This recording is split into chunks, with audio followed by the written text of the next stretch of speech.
Good morning, YouTube and Facebook. All right, this is something I wanted to start doing. I wanted to talk about some of the things we're going to be working on here in the weeks coming ahead. And I have some new cool stuff.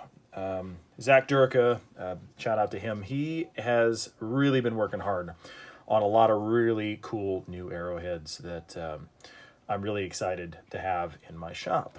I really like these. If you've not gotten to see them, they're tanged arrowheads. They're a lot of fun.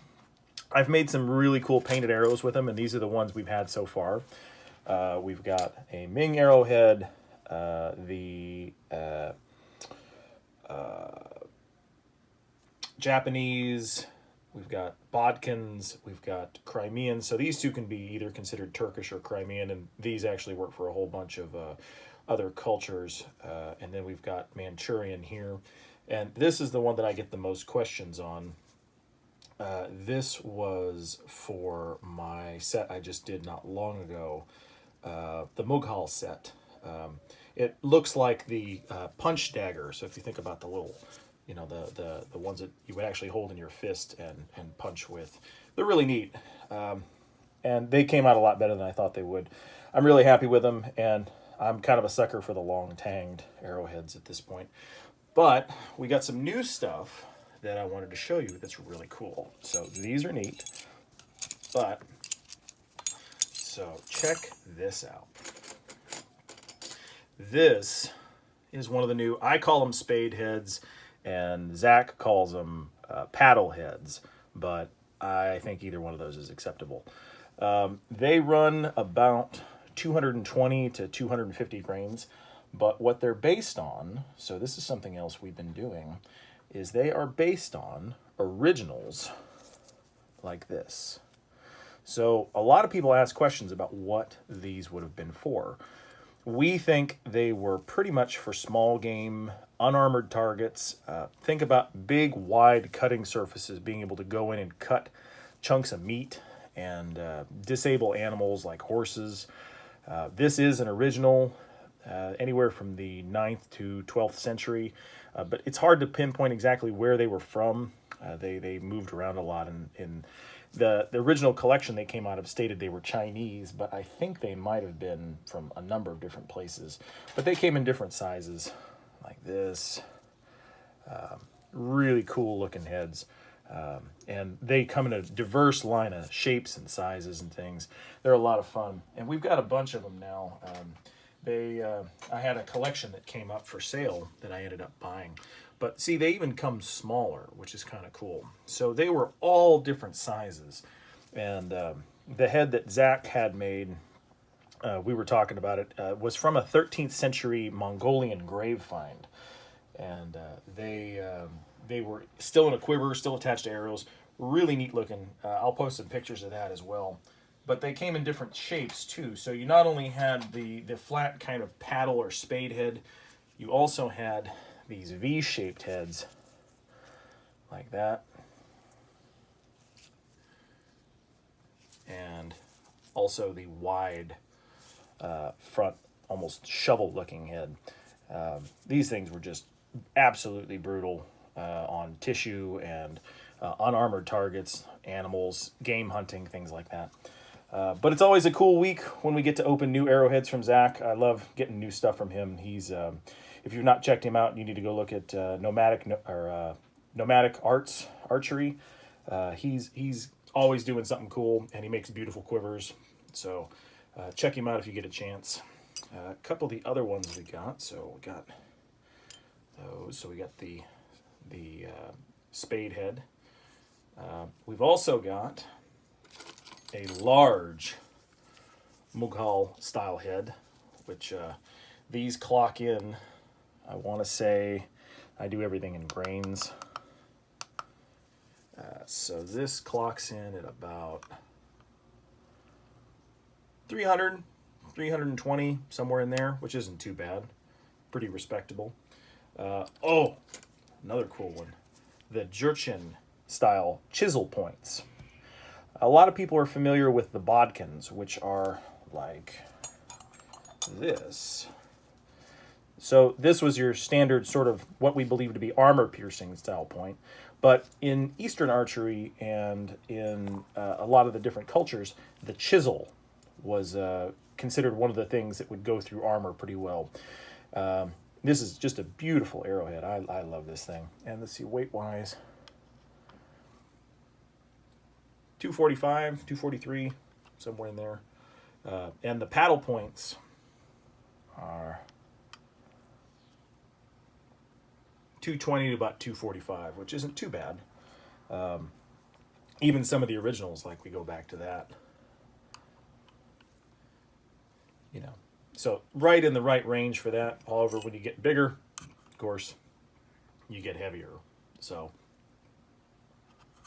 but they're pretty close. Like I say, I love new arrowhead days, and it's pretty cool to be able to handle a lot of these things and be able to take a look at them. The chisel point, in particular, I really like. It's kind of a new head that I've been introduced to, and I actually, in that collection, there were a couple originals. So form-wise, it's very, very similar. So you might have a longer tang or a longer head on it, but functionally they're about the same. And they came in a few different sizes as well. I've got 2 or 3 different shapes, and but they all follow the same sort of form. Long tang, and big, wide punching surface. Also, I have a smaller one. This one's more of like what you would consider like actually looks like a woodworking chisel, but you can see the flare here where the arrow shaft would go all the way up to here like that. And they work the same way. Armor piercing was kind of a tough thing.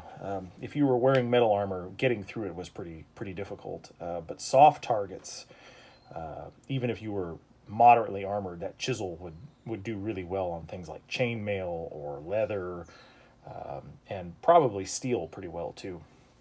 But so that was kind of a cool thing as well. So like I say, new things from Zack, which we always love. Always good to have some new toys to play with, and I'll be making some new arrows this coming week if I get some time. I've got a couple other things I'm going to show you before I'm done. One of my favorite ones so far that got a lot of questions was this guy. Now, I am wearing gloves. When I'm handling these old originals, I really like to not touch them as much as I have to with my bare hands, just because of oils, and some of them are stabilized, some of them are not, and I'm just trying to avoid any extra rust.